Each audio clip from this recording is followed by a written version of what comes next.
Hello, welcome to our class in Literature in English yet again. Now, so far, we have successfully done a serious job by introducing you to all the genres of literature in addition to major literary terminologies and concepts associated with the subject. In this class, we are going to comprehensively carry out some test questions of which had already been set in these areas in order to reveal our comprehension of what we have learned so far. The first question is, a poetic device in which an idea in a line of poetry runs into another is called A. Rhyme scheme, enjambment, end rhymes, and pathos. Now, you will agree with me that the correct answer to that question is option B, which is enjambment.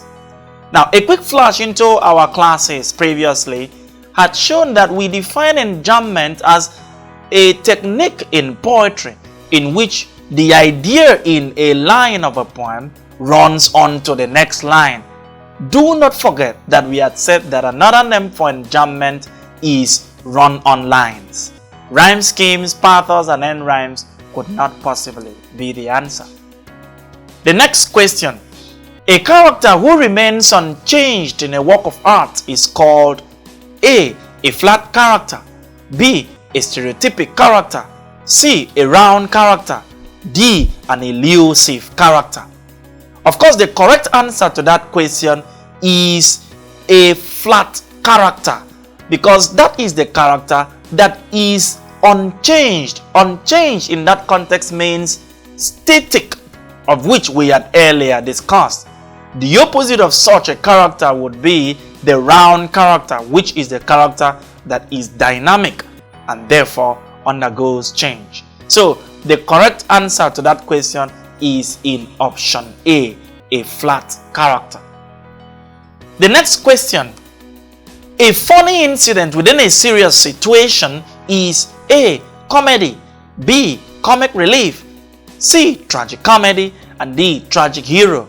Now, the correct answer to that question is comic relief. Now, do not forget that when we talked about tragedy, we had mentioned the concept of comic relief, which is a funny incident in a tragic play, which serves the principal purpose of reducing the tension in members of the audience. So the comic relief there is a funny incident with a serious situation in a tragic play. Of course, that question is coined from JAMB UTME 2013, question 36. The next question is, the woman whose breast I sucked is gone to the worms. The line illustrates the use of dash. Sadism, sophism, satire, euphemism is the fourth option. Now, the statement, the woman whose breast I sucked is gone to the worms, you will also agree with me that that statement simply means that the woman in question is dead. Therefore, the idea of death is being hidden politely in the expressions of those words. And the figure of speech that does that is euphemism. We had said that euphemism is that figurative language in which unpleasant and serious situations are clouded behind some pleasant and soft-spoken words. So the correct answer there is euphemism, and that is from JAMB UTME 1997, question 42. The next question is, a burlesque is A.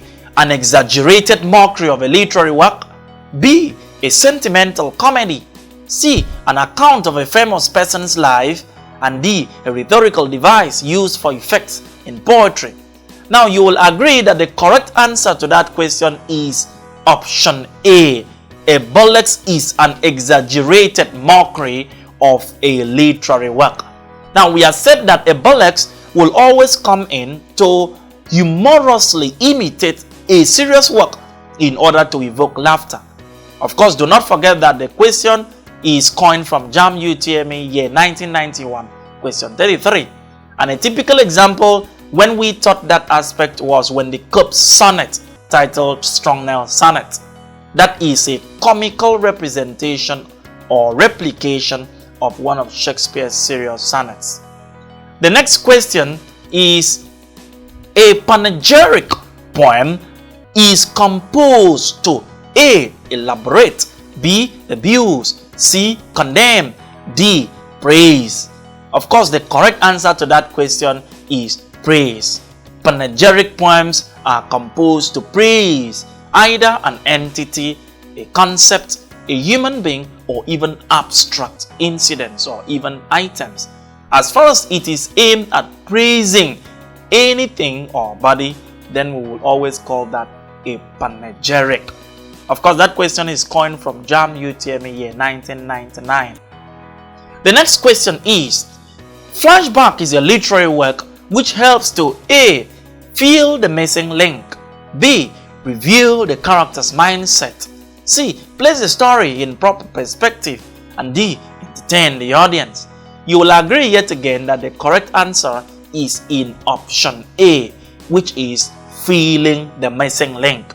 Flashback, of course, we are defining it as a technique in drama which is usually brought back in time and space in order to fill the missing link and therefore elaborate the interest and comprehension of members of the audience about an issue that had already occurred in the distant or recent past. So that is what flashbacks do. The next question is, the metric pattern in a line of poetry with 5 stressed and 5 unstressed syllables is dash. A. Trochaic decametric, B. Iambic pentameter, C. Anapestic meter, and D. Decalytic meter. Of course, we said 5 stressed and 5 unstressed, and the correct answer is in option B, which is the iambic pentameter. Do not forget, we have said that an iamb is a combination of 1 stressed and 1 unstressed syllable. So pentameter, which is 5, means we have 1 stressed and 1 unstressed in 5 places, and that will give you an iambic pentameter. That question is coined from JAMB UTME year 2011, question 40. Now the next question is, the tragic hero according to the Aristotelian precepts must be A. Noble character with hubris, lowly character who suddenly stumbles on some fortunes, C. King with deep affection for his subjects, and D. Central character after whom the play is named. That question, of course, is coined from JAMB UTME year 2005, question 35. The correct answer to that question is in option A.